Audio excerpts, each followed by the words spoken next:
এই মুহূর্তে আমি রয়েছি আসানসোলেরই মসজিদ বাড়ি লেনে, 43 নম্বর ওয়ার্ডের মসজিদ বাড়ি লেন, যেটা গতকালও আমরা লাইভ ছিলাম। 24 ঘন্টাও পেরিয়ে গেছে। গতকাল ভোর 5টা 20 নাগাদ মসজিদ বাড়ি লেনের এই যে বাসভবন দেখছেন, এই বাসভবনে অফিস রয়েছে ব্যবসায়ী মহেন্দ্র শর্মার। এবং মহেন্দ্র শর্মার এই অফিসে একসাথে খালি এই অফিস নয়, বিভিন্ন জায়গায় কালকে গতকাল রানীগঞ্জের যে প্রাক্তন এমএলএ, তার বাড়িতেও ইনকাম ট্যাক্স রেড হয়। আয় বহির্ভূত সম্পত্তি এবং ট্যাক্স ফাঁকি দেওয়ার যে একটা বিষয়, সেটা সূত্র মারফত আমরা জানতে পেরেছি। সে কারণে ইনকাম ট্যাক্স রেড করা হয়। খালি এই মহেন্দ্র শর্মার এই অফিস নয়, এখানে তার বিভিন্ন জায়গায় যেখানে যেখানে তার ব্যবসা রয়েছে সেখানেও ইনকাম ট্যাক্স রেড চলে, সেটা আমরা জানতে পেরেছি। এছাড়াও গতকাল সৈয়দ মোহাম্মদ ইমতিয়াজ ইমতিয়াজ তার বাড়িতেও এবং তার অফিসেও, পাইল পিস ফাউন্ডেশন, সেখানেও ইনকাম ট্যাক্স রেড চলে।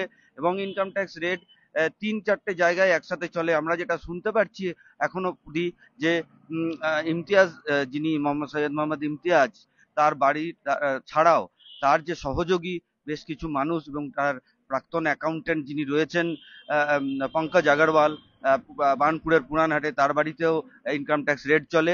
এছাড়া সুরজিৎ সিং, তার নামও শুনতে পাওয়া যাচ্ছে, সেখানেও রেড চলে। এবং গতকাল রানীগঞ্জের যে প্রাক্তন বিধায়ক সোরাব আলী, তার বাড়িতে সারাদিন রেড হওয়ার পর আমরা যতদূর জানতে পেরেছি রাত 11টা নাগাদ সেখান থেকে ইনকাম ট্যাক্স ডিপার্টমেন্টের যে আধিকারিক রয়েছেন তারা সেখান থেকে চলে যান। এবং সেখান থেকে আহ, আহ, যে আহ, যে- সেখান থেকে যে কেন্দ্রীয় নিরাপত্তা বাহিনীর যারা জওয়ানরা ছিলেন তাদেরও সেই নিরাপত্তার ঘেরাটোপ তুলে নেওয়া হয়।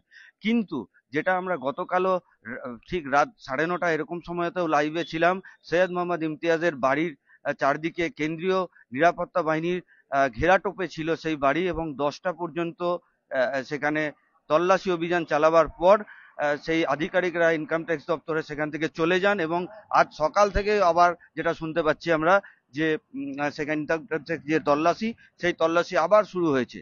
বস্তুত এই যে তল্লাশি গতকাল থেকে শুরু হয়েছে, একসাথে একযোগে 3-4-5-6 জায়গায়, এইটা শুনেই গোটা আসানসোলের সমস্ত ব্যবসায়ী থেকে ঠিকাদার থেকে কন্ট্রাক্টর থেকে সবার মনে চাঞ্চল্য তৈরি হয়েছে। আসানসোল জুড়ে চাঞ্চল্য সৃষ্টি হয়েছে যে কি এই এই ইনকাম ট্যাক্স রেট কি কারণে। তো যেটা আপনাদেরকে কিছুক্ষণ আগেই বললাম, আমরা যেটা শুনতে পাচ্ছি আয়ের বহির্ভূত সম্পত্তি তাদের কাছে নাকি খবর ছিল, সে কারণেই একযোগে ইনকাম ট্যাক্স রেড চালানো হয়। এবং খালি ইনকাম ট্যাক্সের রেডের জন্য এখানে এখানে কেন্দ্রীয় নিরাপত্তা বাহিনীর ঘেরাটো আপনারা দেখছেন। এখনো কেন্দ্রীয় বাহিনী, সিআরপি, সেন্ট্রাল রিজার্ভ পুলিশের যে জওয়ানরা, তারা এখানে নিশ্ছিদ্র নিরাপত্তার ঘেরাটোপে এই গোটা বাড়িটা ঘিরে রেখেছেন, গোটা অফিস কার্যালয়। এবং মহেন্দ্র শর্মার যে আগে অঙ্কুর ডিস্টিলারিজ থেকে শুরু করে অঙ্কুর বায়োকেম, পতঞ্জলির ডিস্ট্রিবিউটার, এই মসজিদ বাড়ি লেনের 33 নম্বর মসজিদ বাড়ি লেনে আমরা এখানে জিএসটি নাম্বার থেকে সমস্ত কিছু, শ্রীনাথজি ডিস্ট্রিবিউটার, অঙ্কুর ডিস্ট্রিবিউটার, তার বিভিন্ন ব্যবসা রয়েছে। এবং সেই ব্যবসাগুলোর যে আয় ব্যয়ের হিসেব, সেগুলো মিলিয়ে দেখছেন। এবং তার সাথে সঙ্গতিপূর্ণ কাগজপত্রগুলো তল্লাশি অভিযানের মধ্যে রয়েছে, যেটা আমরা জানতে পেরেছি। কিন্তু এটাও বলা দরকার যে গতকাল থেকে যে এই ইনকাম ট্যাক্স দপ্তরের যে এই রেড, সেটাকে কেন্দ্র করে উৎসুক এলাকার মানুষ, উৎসুক আসানসোলের মানুষ, কি কি কারণে এই রেডটা করা হচ্ছে। সোরাব আলী এখানে এক্স এমএলএ ছিলেন রানীগঞ্জে, তার বাড়ির চারপাশেও বিভিন্ন মানুষ তারা ভিড় করেছিলেন। এবং তারা সেখানে গতকালই আমরা শুনিয়েছি প্রথম সকালের দিকেই তারা বলছিলেন যে তিনি সমাজসেবা করেন, তারা এরকম কিন্তু তাদের কাছে এরকম কোনো খবর ছিল না। সেক্ষেত্রে তারাও বিশ্বাস করতে পারছেন না। এবং এর পরবর্তীতে আমরা যখন সৈয়দ মোহাম্মদ ইমতিয়াজের বাড়িতে ধরমপুর আসানসোলে যাই, সেখানেও প্রথম দিকে প্রচুর মানুষ ছিলেন এবং রাত পর্যন্ত যতক্ষণ রেড চলে ততক্ষণ প্রচুর মানুষ সেখানে ছিলেন। এখানে এখন সেরকম মানুষ দেখতে না পাওয়া গেলেও বেশ কিছু মানুষ এদিকে ওদিকে ছড়িয়ে ছিটিয়ে রয়েছেন। তাদের একটাই তারা মনে উৎসুক রয়েছে কি কারণে এই রেডটা করা হচ্ছে। এবং বস্তুত তৃণমূলের পক্ষ থেকে কোনো অফিসিয়াল বিবৃতি এখনো আসেনি, অর্থাৎ কিনা রাজ্যের শাসক দলের পক্ষ থেকে এবং রাজ্যের বিরোধী দলের পক্ষ থেকেও ইতিউতি তারা সোশ্যাল মাধ্যমে কমেন্ট করলেও, সোশ্যাল মাধ্যমে থাকলেও তারা কিন্তু সেইভাবে অফিসিয়াল কোনো বিবৃতি এখনো দেননি।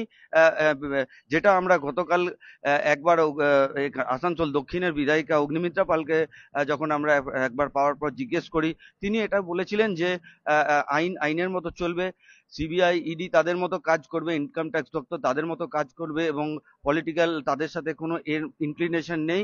যে যার নিজস্ব নিজস্ব দপ্তর, নিজস্ব এজেন্সি, তারা নিজের মতো কাজ করবে।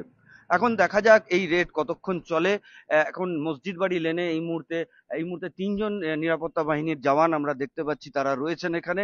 তারা গতকাল থেকেই তারা এই বাড়িটি, এই অফিস কার্যালয়টি ঘেরাটোপের মধ্যে রয়েছে, ঘিরে রেখেছেন। দেখি কতক্ষণ চলে, সংবাদ মাধ্যমেরও নজর থাকবে।